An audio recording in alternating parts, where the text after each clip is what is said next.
Bismillahirrahmanirrahim. Assalamualaikum warahmatullahi wabarakatuh. Allahumma sholli ala sayyidina Muhammad wa ala ali sayyidina Muhammad. Yang seperti biasa Radio Silaturahim dan Rasul TV setiap Jumat menampilkan Sirah Nabawiyah bersama Ustaz Salman Al-Farisi. Baik Iwan dan Awad, sekarang kita ngambil tema peristiwa sebelum Uhud. Bagaimana itu akan dijelaskan oleh Ustaz Salman Al-Farisi.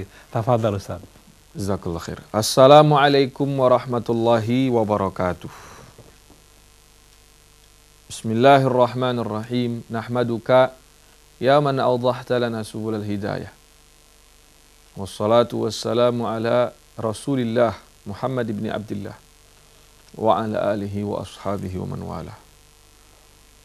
Sanjungan dan pujian selalu dan tak akan bosan kita ucapkan kepada Allah Subhanahu wa ta'ala. Salawat dan salam juga harusnya selalu menghiasi lidah kita yang kita kirimkan untuk baginda besar Muhammad sallallahu alaihi wasallam. Pemirsa, pendengar yang Allah muliakan, kita bacakan Al-Fatihah. Kita hadiahkan untuk Rasulullah khusus kepada semua arwah kaum muslimin muslimat. Kita juga hadiahkan Al-Fatihah ini sebagai cara kita merayu Allah agar persatuan dan kesatuan umat Islam semakin dikuatkan, agar ulama-ulama umat Islam ini semakin dilegowokan hatinya, ya, semakin dibukakan cara berfikirnya agar tidak berantem, agar selalu rukun damai sampai hari kiamat insyaallah. Ala hadhihi niyah wa likunniyatis salihah wa ila hadratin nabiyil mustafa sallallahu alaihi wasallam. Al-Fatihah. A'udzu billahi minasy syaithanir rajim. Bismillahirrahmanirrahim. Alhamdulillahi rabbil alamin. Ar-Rahmanir Rahim, Maliki yaumiddin. Iyyaka na'budu wa iyyaka nasta'in. Ihdinas siratal mustaqim, siratal ladzina an'amta 'alaihim ghairil maghdubi 'alaihim waladdallin. Amin. Pemirsa, pendengar yang Allah muliakan, alhamdulillah pekan lalu kita mencoba belajar atau mengambil beberapa pesan hikmah dari Uhud, tentu dengan segala kekurangan ilmu yang kita miliki, karena hikmah setiap kejadian di masa Rasulullah itu luar biasa. Nanti bila kita menemukan hikmah-hikmah yang lain, tentu kan kita sampaikan. Seperti biasa, supaya yang tidak diingat adalah perangnya, kita akan bercerita banyak hal tentang peperangan Uhud ini, ya. Ini yang kita mau bahas hari ini kepada pemirsa dan pendengar adalah beberapa peristiwa-peristiwa penting yang layak untuk kita catat dan kita ingat yang terjadi antara Badar dan Uhud, setelah peperangan Badar, sebelum peperangan Uhud. Di antaranya, walau kontroversi antara para ulama ada, tetap kita ceritakan bahwa Rasulullah SAW baru serumah dengan Bunda Aisyah radhiyallahu anha waradaha setelah selesai peperangan Badar. Nah, itu ya. Karena di sebahagian riwayat, tentu yang diriwayatkan oleh Imam Bukhari dan Imam Muslim, bahwa Nabi Muhammad SAW menikah dengan Aisyah radhiyallahu anha saat umurnya masih menjelang 7 tahun, sebut saja 7 tahun, dan baru serumah dengan Rasulullah SAW setelah umurnya 9 tahun ketika dia sudah mendapatkan menstruasi pertamanya. Ini riwayat Imam Bukhari Muslim, tapi memang riwayat, ya namanya cerita, pasti ada perbedaan. Tak usah pening kepala kita mana yang betul, nggak usah cari mana yang betul, terima saja ilmu pengetahuannya, simpan sebagai perbendaharaan ilmu pengetahuan. Tidak ada gunanya kita berdebat, saya pikir, ya. Nah, baru serumah dengan Nabi bila mengikuti cerita Imam Bukhari itu setelah selesai perang Badar. Nah, genaplah umur Aisyah radhiyallahu anha 9 tahun. Setelah peperangan Badar, Rasulullah SAW mendapatkan kabar duka. Apa itu? Di peperangan Badar, salah seorang sahabat terdekatnya, bahkan menantunya, tidak ikut perang, dan sebahagian orang menuduh Utsman bin Affan tidak setia dengan Rasulullah SAW karena peristiwa ini ya, karena tidak ikutnya Utsman ke peperangan Badar. Tapi mereka karena belum mempelajari penyebabnya.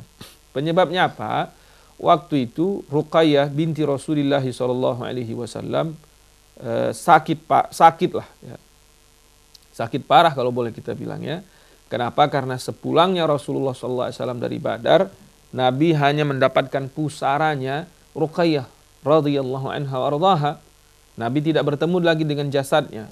Kesedihan yang sangat luar biasa dialami Rasulullah SAW sebenarnya, tapi Rasulullah sangat menghargai apa yang dilakukan oleh Utsman bin Affan, bahwa memang tidak boleh menunda-nunda pemakaman seorang ya. Alhamdulillahi dafnul banati minal mukarramat ya, begitu ungkapan Rasulullah SAW, bahwa menyegerakan menguburkan anak perempuan itu termasuk kemuliaan, dan memang menguburkan anak perempuan itu termasuk kemuliaan gitu ya. Tapi walaupun begitu Rasulullah SAW menghargai apa yang dilakukan oleh Utsman bin Affan ketika Utsman langsung mengubur istrinya Ruqayyah radhiyallahu anha ardhaha.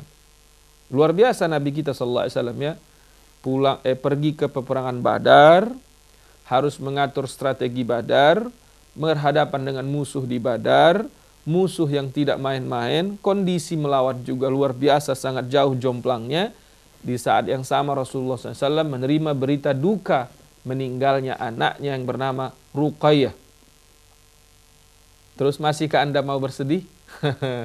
Ini sudah kita bahas tapi kemarin ya, sudah kita cerita. Tapi kita ulangi, masihkah Anda mau galau dengan masalah Anda? Terlalu kolot kali agama kita kalau kita tukang galau kan. Lihatlah Nabi, perang melawan musuh bla bla udah kita ceritakan. Ditambah lagi satu cerita, meninggal anaknya. Meninggal anaknya. Luar biasa ya. Ruqayyah binti Rasulullah SAW. Ini anak kedua, karena anak pertama Zainab ya. Anak kedua. Umurnya masih belia sekali nih, karena Ruqayyah ini lahir Rasulullah umurnya 33 tahun ya. Dia meninggal umur Rasulullah 55 tahun. Berarti kira-kira umur Ruqayyah ini 22 tahunan. Dan luar biasa, Ruqayyah ini sebenarnya suami pertamanya itu Utbah bin Abu Lahab. Karena gini, Abu Lahab ini dengan Rasulullah, Pak Krisna atau pemirsa yang kami muliakan, adalah orang yang baik dengan Rasulullah sebenarnya. Abu Lahab ini sebenarnya sangat dekat dengan Rasulullah sebelum Rasulullah diangkat menjadi Rasul. Ketika seorang Muhammad bin Abdullah, pedagang, pengusaha di Mekah, sangat dekat dengan Abu Lahab. Karena ini paman juga, akhirnya Ruqayyah dinikahkan dengan anak Abu Lahab, Utbah. Tidak main-main Pak Krisna. Bukan hanya Ruqayyah yang menjadi menantunya Abu Lahab.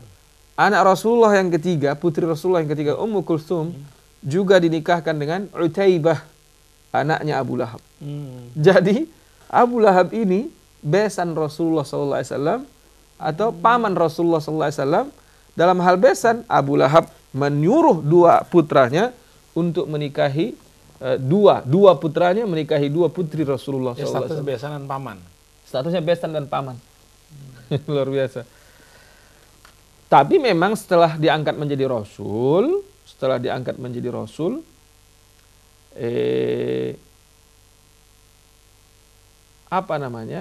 kondisinya sudah berubah lah. Sikapnya sudah berubah. Jadi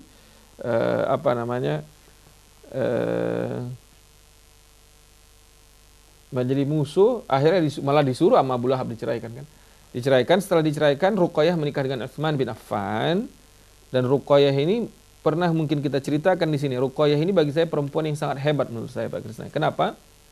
Setelah menikah dengan Utsman bin Affan radhiyallahu anha wa ardhaha, maka ikutlah Ruqayyah hijrah ke negeri Habsyah pertama. Wah, itu bagi saya ikutnya saja Ruqayyah hijrah ke negeri Habsyah itu sudah dahsyat sekali. Dengan segala macam jenis cobaan dan rintangan yang dihadapi Ruqayyah.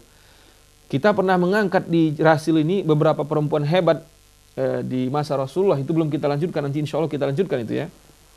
Di antaranya Ruqayyah. Akhirnya Ruqayyah kita ceritakan meninggallah dia di waktu Rasulullah SAW pulang dari peperangan Badar. Sebelum terjadi peperangan Uhud. Masya Allah ya. Kemudian kejadian selanjutnya, ini kita menceritakan beberapa kejadian nggak lengkap-lengkap ya. Bila ingin lengkap ya baca bukunya boleh nih ya.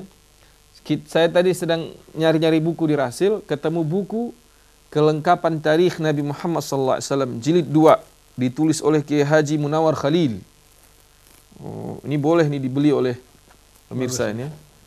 Ada di toko buku Rasil sepertinya. Sangat detail, sangat bermanfaat. Yang kedua, yang selanjutnya, yang ketiga berarti ya. Pertama tadi menikah serumahnya Rasulullah dengan Aisyah, meninggalnya Ruqayyah. Sepulang dari Badar, Rasulullah SAW menikahkan Fatimah dengan Ali radhiyallahu anhu arda. Ya. Pada bulan Zulhijjah tahun kedua Hijriah, Nabi Muhammad SAW menikahkan seorang putrinya itu Fatimah radhiyallahu anha dengan Ali bin Abi Thalib radhiyallahu anhu arda. Di bulan Zulhijjah berarti setelah kan Badar ini terjadi Ramadan. Berarti bulan Zulhijjahnya pasti sesudah Nabi serumah dengan Aisyah, sesudah meninggal Ruqayyah, apa yang terjadi? Menikahlah Fatimah dengan Ali bin Abi Thalib radhiyallahu anhu. Luar biasa, ini pernikahan yang sangat luar biasa ya. Pernikahan antara dua orang yang kualitasnya luar biasa. Ali bin Abi Thalib seorang sahabat Rasulullah SAW yang memang kualitasnya jangan usah dipertanyakan lagi. Fatimah radhiyallahu anha adalah seorang putri Rasulullah SAW, bukan karena dia putri, tapi karena memang sungguh kepribadian Fatimah radhiyallahu anha ardaha layak untuk kita pelajari sebagai inspirasi kehidupan terutama bagi perempuan. Nah, menikahlah waktu itu umur Fatimah diriwayatkan di sini masih 15 tahun, sementara umur Ali bin Abi Thalib masih 21 tahun. Masih muda-muda sekali ya orang ini menikah ya. Masya Allah, tabarakallah, pada waktu itu biasa ya. Kemudian pada tahun yang sama Nabi kita Muhammad SAW juga menikahkan Ummu Kulthum dengan Utsman radhiyallahu anhu arda. Setelah tadi Ruqayyah meninggal, ya, yang dia tadinya istrinya Utsman bin Affan, di tahun yang sama Rasulullah SAW menikahkan Utsman dengan putrinya yang ketiga, yaitu siapa? Ummu Kulthum radhiyallahu anha wa ardaha.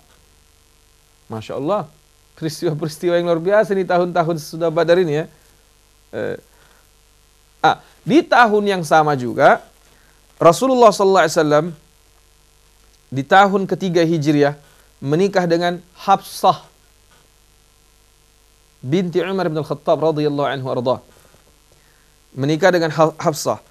Sebelumnya Hafsah adalah istri seorang sahabat yang bernama Khunais. Ya, ketika terjadi peperangan Badar, Khunais ikut juga menjadi tentara muslimin, tetapi setelah Badar wafat Khunais. Setelah Khunais wafat, nih ceritanya luar biasa nih kalau kita ceritakan secara detail ya.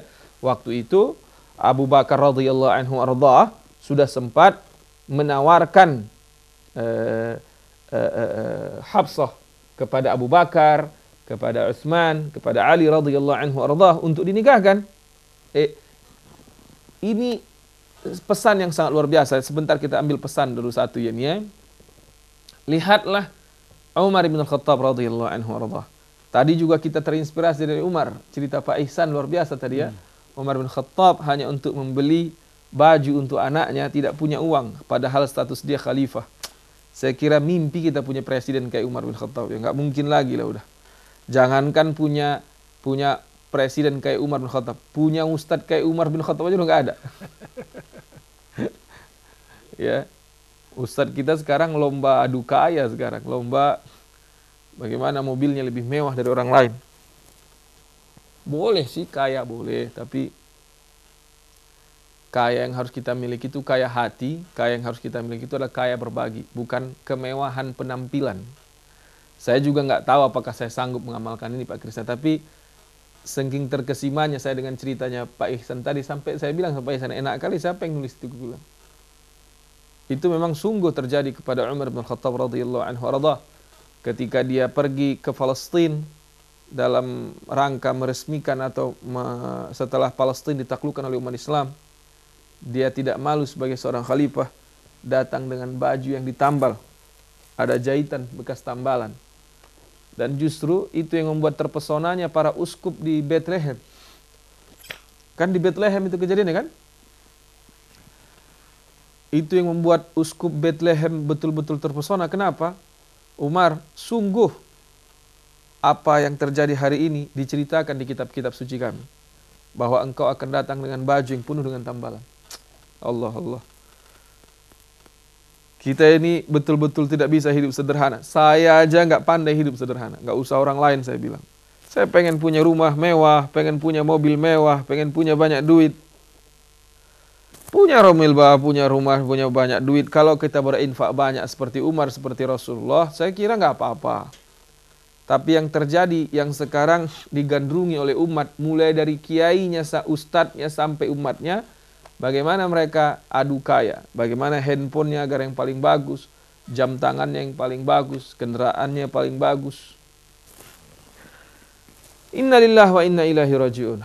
Umar bin Khattab radhiyallahu anhu tadi pagi memberikan kita inspirasi, hari ini kita juga dapat inspirasi dari Umar bin Khattab. Apa? Ketika putrinya ini menjanda, dia sebagai seorang ayah sangat merasa bertanggung jawab untuk menyelesaikan permasalahan putrinya ini. Kepada kita semua pemirsa, bila punya putri, jaga putrinya baik-baik. Baik putri kita itu yang masih gadis atau yang sudah janda. Siapapun yang memiliki putri, anak perempuan yang masih single, atau kalau istilah sekarangnya jomblo, ya segera nikahkan. Karena memang tidak baik perempuan menjomblo lama-lama. Cari kan. Ini kita diajari oleh Umar. Umar bahkan menawarkan. Tentu yang ditawarkan oleh Umar itu orang-orang hebat. Abu Bakar, Umar, Utsman, Ali. Tapi akhirnya Rasulullah SAW lah yang melamar Hafsah binti Umar bin Khattab radhiyallahu anhu arda. Sekali lagi pesan yang ingin kita ambil adalah apa? Nikahkan anak perempuan kita segera atau jaga baik-baik. Jangan sampai dia jadi bulan-bulanan laki-laki gitulah. Dan saya juga ingin berpesan kepada perempuan secara keseluruhan. Janganlah kau tubuhmu itu mudah kali kau kasih sama laki-laki gitu ya. Di akhir zaman ini tentu saya juga bukan orang yang suci di wilayah ini, tapi setelah saya mengkaji, mendalami dan mencoba membaca baik dari sejarah Rasulullah SAW, hukum fikih Al-Quran dan lain sebagainya, betapa agama kita ini sangat sayang dan memuliakan perempuan. Tidak boleh perempuan kita perlakukan sembarangan. Dan sekarang ini bukan kita yang perlakukan perempuan sembarangan, tapi perempuan itu memperlakukan dirinya sembarangan. Itu yang kita dapatkan sekarang. Dulu laki-laki memperlakukan perempuan sembarangan. Sekarang yang kita dapatkan, perempuan pun memperlakukan dirinya sembarangan. Innalillahi wa inna ilaihi raji'un. Kenapa aku bilang begitu? Mereka tidak menutup tubuhnya. Dia udah tahu bahwa bagian tubuhnya itu menggoda laki-laki. Paha perempuan itu menggoda laki-laki. Dada perempuan itu menggoda laki-laki. Jari-jari perempuan itu menggoda laki-laki. Betis perempuan itu menggoda laki-laki. Mata perempuan itu menggoda laki-laki.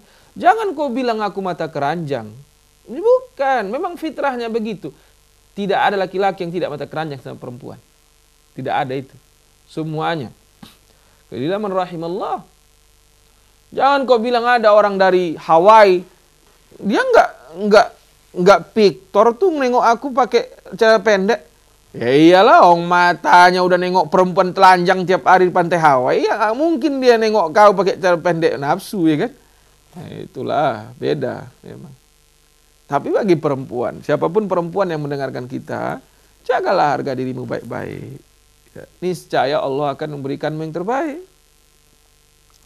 Dan bahkan sekarang saya ingin mengingatkan, perempuan yang berjilbab pun jagalah harga dirimu baik-baik. Jangan pecicilan jadi perempuan jilbaban. Ya, sudah berjilbab, sudah memakai hijab dengan baik, jagalah tingkah, jagalah cara bicara, jagalah semuanya. Ya. Jangan mengobral diri, tidak boleh. Ya, ini perempuan.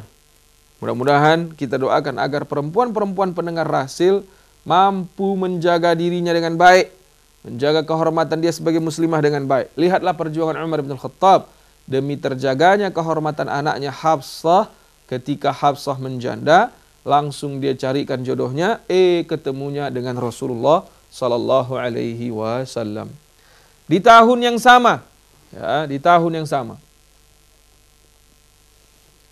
Kalau di bulan Sya'ban tahun ketiga Hijriah Rasulullah SAW menikah dengan Hafsah, maka di bulan Ramadan di tahun ketiga Hijriah, berarti sebulan sebelum terjadinya peperangan Uhud, menikah Rasulullah SAW dengan Zainab binti Khuzaimah. Ya, pada bulan Ramadan tahun ketiga Hijriah, Nabi kita Muhammad SAW menikah dengan seorang janda yang bernama Zainab binti Khuzaimah. Suami pertama Zainab adalah seorang Quraisy yang bernama Tufail ibn Harith. Lalu tidak beberapa lama kemudian dicerai oleh Tufail dan akhirnya menikah dengan saudara Tufail yang bernama Ubaidah ibn Harith. Ubaidah adalah seorang sahabat Nabi Muhammad SAW yang tidak asing lagi namanya dan jasanya. Ketika terjadi peperangan Badar, Ubaidah radhiyallahu anhu terbunuh oleh musuh sebagaimana telah diriwayatkan pada pembahasan di perang Badar ya. Setelah ditinggal wafat oleh suaminya, Zainab menjadi janda. Padahal ketika itu semua familinya adalah musuh Islam. Karenanya ia lalu dinikahi oleh Rasulullah SAW. Luar biasa, Zainab binti Khuzaimah adalah seorang istri sahabat Rasulullah SAW yang bernama, tapi siapa namanya? Ubaidah bin Harith, meninggal di peperangan Badar. Ketika meninggal di peperangan Badar, menjandalah Zainab. Zainab ini, familinya rata-rata semuanya masih non-Islam. Bukan hanya non-Islam, memusuhi Islam. Kalau disuruh pulang ke keluarganya, akan sangat berpotensi, sangat tidak baik. Maka Rasulullah SAW menikahi Zainab binti Khuzaimah. Jadi pada saat itu, istri Nabi ada 4 orang. Ya, siapa? Saudah, Aisyah, Hafsah, dan Zainab binti Khuzaimah. Luar biasa, ini 4-4-nya dinikahi oleh Rasulullah SAW punya sebab yang tertentu. Saya pernah didatangi oleh seorang perempuan yang pendidikannya lumayan tinggi lah, tapi dia ingin bertanya dan diskusi dengan saya waktu itu ya. Salman, tolong kasih jawaban yang logik. Kenapa Muhammad itu menikah banyak, sallallahu alaihi wasallam. Kau ini mau logik yang lucu apa logik yang serius, saya bilang ya. Kalau yang lucu, saya menganggap di situ kehebatan Rasulullah SAW sebagai seorang laki-laki menurut saya, aku bilang. Rata-rata laki-laki tidak mampu mengkontrol perasaan wanita, Pak Krisna. Coba Pak Krisna istri satu kan? Satu. Ini jujur loh Pak Krisna, walaupun didengarkan mungkin oleh Ibu Krisna. Bagaimana perasaan Bapak menghadapi satu perasaan itu? Pasti kerepotan kan? Repot kita menghadapinya. Tidak ada laki-laki yang menjawab senang menghadapi perasaan wanita. Nggak ada itu. Aku yakin kalau Ustaz Husain Alatas pun kita tanya baik-baik, mohon maaf Ustaz Husain. Pasti dia menjawab kerepotan pasti menghadapi seorang perasaan wanita. Siapa yang kita anggap bijak? Profesor Quraisy Shihab mungkin kita tanya. Bagaimana beliau menghadapi Habib Fatimah As-Segab, istri beliau? Pasti dia jawab repot. Pak Farid Talib pun kalau kita tanya, bagaimana beliau menghadapi Bu Yuni? Pasti dia jawab repot. Siapapun laki-laki kita tanya menghadapi perasaan wanita itu pasti repot. Nah, kalau saya ditanya kenapa Rasulullah SAW menikah banyak, ku bilang di situ menunjukkan kualitas Nabi sebagai manusia yang sempurna. Kenapa?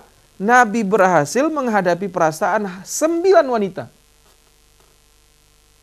Kita satu aja bikinin Pak Krisna udah ubaran habis.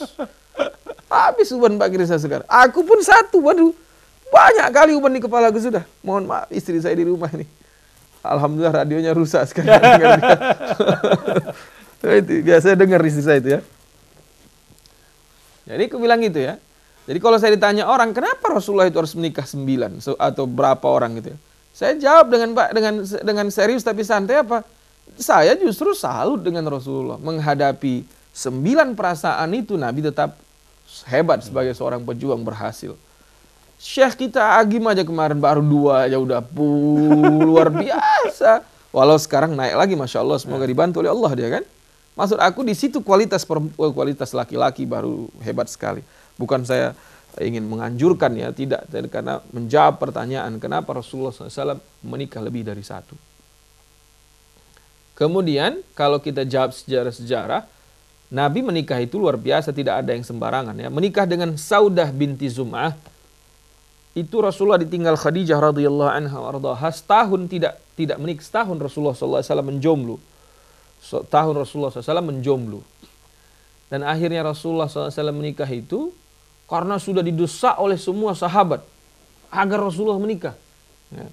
Ternyata Nabi tidak tahan dia ditinggal oleh Khadijah itu, betul-betul patah hati. Akhirnya setelah setahun didesak oleh para sahabat, dia menikah dengan Saudah binti Zum'ah yang kondisinya waktu itu apa? Suaminya meninggal, sama kayak Zainab ini. Suaminya meninggal dan famili Saudah semuanya non-muslim, bahkan memusuhi Islam. Akhirnya Rasulullah menikahi Saudah yang usianya sudah tua waktu itu ya. Sudah di angka 50 tahunan. Seusia dengan Rasulullah SAW pada waktu itu ya. Menikah dengan Aisyah radhiyallahu anha warḍaha karena ada perintah dari Allah SWT, begitu diriwayatkan. Menikah dengan Hafsah karena membantu Umar bin Khattab radhiyallahu anhu warḍah. Menikah dengan Zainab binti Khuzaimah karena juga membantu Zainab binti Khuzaimah yang menjanda. Bila tidak dinikahi oleh Rasulullah SAW, dia akan kembali kepada keluarganya yang notabene keluarganya adalah masih musuh Rasulullah SAW. Sampai di sini istri Rasulullah SAW ada 4 orang, Pak Krisna. Bukan berarti mau kita amalkan nih Pak Krisna ya. Bahaya nanti. Satu aja nggak kehadapi, mau di semua banyak-banyak. Nikmatilah dulu perjalanan hidup kita ini ya. Itu yang selanjutnya. Yang selanjutnya, apa yang terjadi? Saya ulangi lagi supaya nggak lupa tadi ya. Menikah dengan Aisyah, serumah dengan Aisyah, Rasulullah SAW, meninggalnya Ruqayyah, menikahkan Fatimah dengan Ali, menikahkan Ummu Kulsum dengan Utsman bin Affan, perkawinan Rasulullah atau pernikahan Rasulullah dengan Hafsah, pernikahan Rasulullah dengan Zainab binti Khuzaimah. Yang ketujuh selanjutnya, Fatimah radhiyallahu anha ardhaha melahirkan seorang anak laki-laki yang bernama Hasan bin Ali radhiyallahu anhu ardhah. Ini dia nih ya. Hasan bin Ali, cucu yang ya Allah ya Allah. Yang saya pernah dituduh Syiah gara-gara ngebahas Hasan. Inna lillahi wa inna ilaihi raji'un. Ya. Nanti kita bahas Hasan di rasil kita ini ya. Okay. Supaya umat tahu siapa Sayyidina Hasan wal Husain. Masya Allah. Sayyid Syabab Ahlil Jannah. Pemimpin pemuda di surga nanti. Masya Allah tabarakallah. Hasan bin Ali radhiyallahu anhu ini menurut saya adalah seorang cucu yang benar-benar mampu mengamalkan akhlak Rasulullah SAW paling sempurna dibandingkan yang lain-lain. Luar biasa. Luar biasa Hasan ini. Saya sangat meyakini beliau ini akhlaknya melebihi siapapun di antara sahabat-sahabat Rasulullah SAW. Bayangkan ya. Saat kekuasaan penuh sudah diberikan kepada Hasan, dilantik Hasan menjadi khalifah, dan bukan karena ayahnya Ali, tetapi umat menyerahkan kekhalifahan kepada Hasan. Di saat itu justru demi persatuan dan kesatuan umat, Hasan bin Ali radhiyallahu anhu ardhah memberikan tampuk kekuasaan ini dengan seikhlas-ikhlasnya kepada Muawiyah bin Abi Sufyan. Apa yang kita pelajari? Di sini inilah aku bilang, kalau saya kawan-kawan pemirsa ya, ingin sekali saya umat mencontoh akhlaknya Hasan ini. Lihatlah para ustadz kita sekarang. Ingin menjadi ustadz yang paling hebat, ingin menjadi ustadz yang paling sunnah, ingin menjadi ustadz yang paling banyak amplopnya, rela berdebat, menjatuhkan, menghina, memfitnah ustadz-ustadz yang lain. Entah tujuannya apa, wallahu alam. Kalau kita bercontoh dari Hasan, kenapa nggak kita bilang, nggak usah saya dikenal orang. Saya yang penting adalah mengajarkan ilmu agama, bermanfaat buat orang banyak. Sekarang nih ya, sakit kepala kita menengok YouTube, menengok Facebook, isinya apa? Ceramah ustadz yang diviralkan kadang-kadang bukan mendidik akhlaknya umat, tetapi memecah belah umat. Dan entah kenapa umat suka sekali memviralkan ceramah tentang perdebatan di tengah-tengah umat. Suka mencari kepastian rakaat tarawih itu berapa rakaat sih sebenarnya.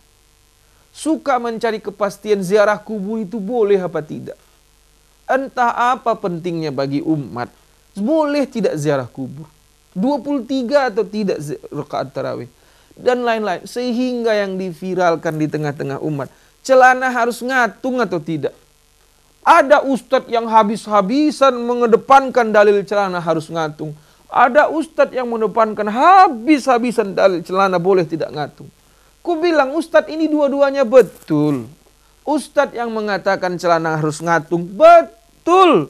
Ustadz yang mengatakan bukan ngatungnya tetapi kesombongannya. Betul. Kenapa sih tidak kita berakhlak seperti itu? Contoh Hasan ini, contoh ini.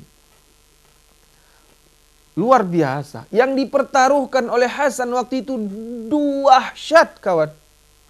Dahsyatnya minta ampun. Hai para umat atau para asatis, apalah pentingnya bagi kita orang ngatung atau tidak ngatung? Apalah pentingnya bagi kita ziarah atau tidak ziarah orang ke kuburan? Tidak ada pentingnya. Yang paling penting kita jaga di tengah-tengah masyarakat kita Indonesia ini khususnya adalah bagaimana kita saling lempar senyum, saling bersalaman, tolong menolong, mengangkat sama-sama ekonomi umat. Lihat anak-anak muda menjadi gangster karena mereka bingung mau ngapain. Latih membunuh mereka. Lihat mereka nih sekarang narkoba di mana-mana. Semakin kuat polisi katanya menangkap orang narkoba. Ada satuan BNN dibikin. Ada macam-macam dibikin. Semakin banyak narkobanya beredar. Entah apa guna polisi dan BNN dibikin di Republik ini pun kita tidak tahu. Buktinya semakin banyak. Hai para ustadz, kalian ini tugasnya lebih mulia daripada BNN dan polisi. Daripada hanya sekedar ceramah menegaskan dalil ngatung, menegaskan dalil nggak ngatung, menegaskan dalil ziarah kubur atau tidak ziarah kubur, dalil tahlilan atau maulid. Mending kita ingatkan umat bersama-sama akan bahaya narkoba. Itu yang kita viralkan di ceramah-ceramah kita YouTube. Siapapun yang ahli memviralkan di sosmed, tolong viralkan ceramah-ceramah ustadz kita tentang seperti itu. Ayo dong ustadz-ustadz kita bikin ceramah anti narkoba, bahaya narkoba, bahaya seks bebas, bahaya kondom. Ini kadang-kadang kondom dijual di Indomaret, Alfamart. Ini siapa yang punya Indomaret, Alfamart ini? Tolong dulu bisikkan kepada pemiliknya. Janganlah kau jual itu di Indomaret, Alfamart. Enak kali dipajang pula di meja kasir. Nah, ini yang harus kita bahas. Sama-sama kita di bulan Ramadan kemarin membahas tentang bahaya seks bebas di mimbar-mimbar tarawih. Bukan membahas doa buka puasa mana yang benar. Bukan membahas Allahumma innaka afun, pakai karim apa enggak karim. Apalah, coba aku kadang-kadangnya pusing aku nengok ulama-ulama kita ini. Apa pentingnya untuk kita Allahumma innaka afun dengan Allahumma innaka afun karim? Apa pentingnya? Apa ndak pakai otak ustadz kita itu kadang-kadang kupikir ya. Jadi kita pun umat nggak usah pala penting kali. Allahumma innaka afun atau Allahumma innaka afun karim. Terus doa ini hanya dibaca 10 terakhir apa dari awal Ramadan? Apa seumur hidup kau baca? Ya Allah ya Tuhanku. Itu aja nggak bisa kita memutuskan harus pakai mimbar. Nih kita ngomongin ini karena ada Hasan tadi ya. Kita mau berbicara mencontoh Hasan. Ayolah kawan-kawan asatiz. Kita bahas baik, sentuh hati para pejabat dengan bahasa-bahasa indah agar mereka mulai malu korupsi. Ya kan? Enggak ada pejabat kita yang malu korupsi, kawan. Penegak hukum polisinya pun korupsi, penegak hukum jaksanya pun korupsi, semuanya korupsi. Kita coba bikin rangkaian ceramah. Ayo dong kita ustadz-ustadz, apa yang ingin kita robah dari segi sosial di Republik kita ini? Kita bikin viral ceramahnya. Kita semua satu tema dalam ceramah. Ayo tahun ini kita berantas dulu narkoba. Bagaimana cara supaya ceramah-ceramah kita menyentuh hati para bandar agar mereka berhenti. Saya baru saja kira-kira di puasa yang keberapa kemarin. Udah puasa apa belumnya ditemui oleh teman dekat saya. Adiknya ketangkap dalam sebagai seorang bandar narkoba. Ya Allah, sedihnya minta ampun. Luar biasa sedihnya minta ampun. Ditangani oleh penegak hukum pun wallahu a'lam entah apa yang terjadi, kita juga tidak pandai ikut campur ke sana. Tetapi melihat kondisi itu saya merasa begini loh. Kenapa tidak kita para ustadz memikirkan ceramah-ceramah yang betul-betul merubah kondisi masyarakat yang tadinya tidak bermoral jadi bermoral. Jangan membuat umat berdebat. Ya, ajari umat keluasan ilmu pengetahuan agama. Ajari umat betapa ilmu agama tidak hanya di kepala saya Salman Al-Farisi. Ilmu agama kita ini ada di kepalanya Ustadz Hussein, ada di kepala Ustadz Abdul Hidayat Sayrazi, ada di kepala Ustadz Firanda, ada di kepala Ustadz Zainal Hadi, ada di kepala Ustadz Quraisy Shihab, ada di kepala Ustadz Adi Hidayat, Ustadz Abdus Samad, Ustadz Kiai Gus Mustafa Wisri, ada kiai-kiai kita. Ilmu agama ini ada di kepala banyak orang. Kenapa tidak kita ajarkan umat begitu? Saling menghargailah antara isi kepala para ulama ini. Nggak usah kita saling menjatuhkan. Nggak ada juga gunanya toh. Yang baik itu satukan umat. Ayo asatis kita bersatu. Duduk bareng kita. Kita selesaikan permasalahan umat di tengah-tengah ini. Lihatlah Indonesia. Lihat nih. Kayaknya pemerintah nggak mampu menaturalisasikan akhlak-akhlak bangsa kita ini. Nggak tahu kita pemerintah karena kurang SDM-nya atau nggak punya sistemnya. Tetapi menurut saya para ustadz mempunyai power itu.